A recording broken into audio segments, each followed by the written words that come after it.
मकतब में बच्चों को पढ़ाने के बाद ज़ाती कुरान पढ़ना। मैं अपना एक मकतब पढ़ा रहा हूँ, इसका टाइम 2:30 बजे से 5 बजे तक है। मैं 5:30 बजे तक अपने बच्चों का सबक सुन लेता हूँ। क्या बाकी आधे घंटे में मैं अपना ज़ाती कुरान पढ़ सकता हूँ? हाफिज़ अब्दुल बासित इंडिया से। देखें अब्दुल बासित भाई, ये टाइम मदरसे की तरफ से आपके पास अमानत है जो आपने बच्चों के लिए वक़फ़ किया हुआ है, तो इसमें बच्चों ही को फोकस करें, उन्हीं का सुने।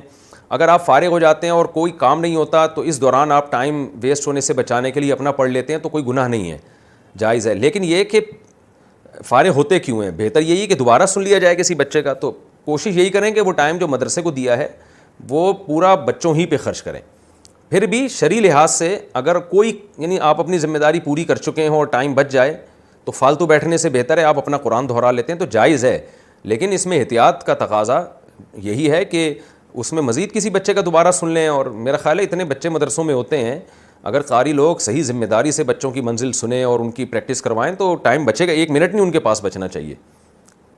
बीवी जालिम हो तो शौहर क्या करे? अगर किसी की शादी हो और उसके बाद लड़की घर में कोई काम न करे और शौहर भी कोई काम न करे, यहाँ तक कि चाय तक ना पूछे और सारा दिन कमरे में लेटी रहे। ये मेरा ख्याल है पहले मसला हो चुका है, ये JTR पे भी पूछा था, चलो खैर।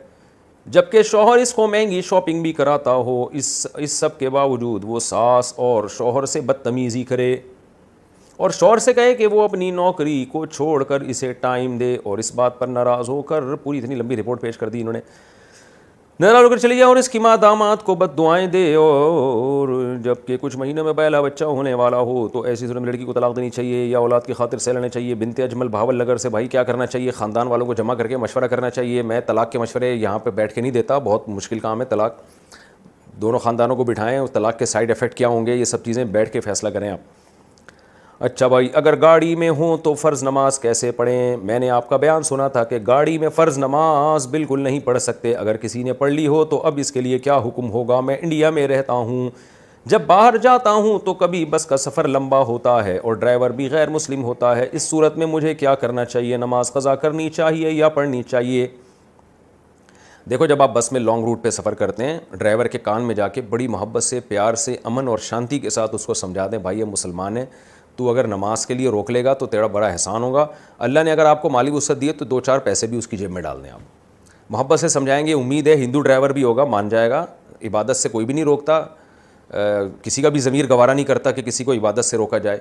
तो मोहब्बत से, प्यार से कोशिश करके उसको समझाएँ।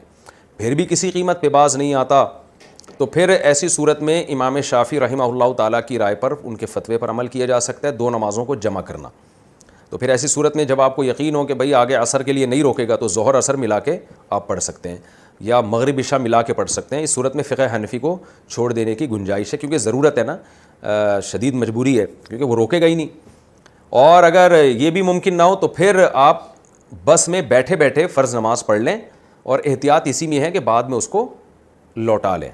तो फिर जहाँ भी बस का रुख हो वज़ू करके बैठें और बस में जहाँ रुख हो उधर ही नियत बांध के अपने फ़र्ज़ पूरे कर लें।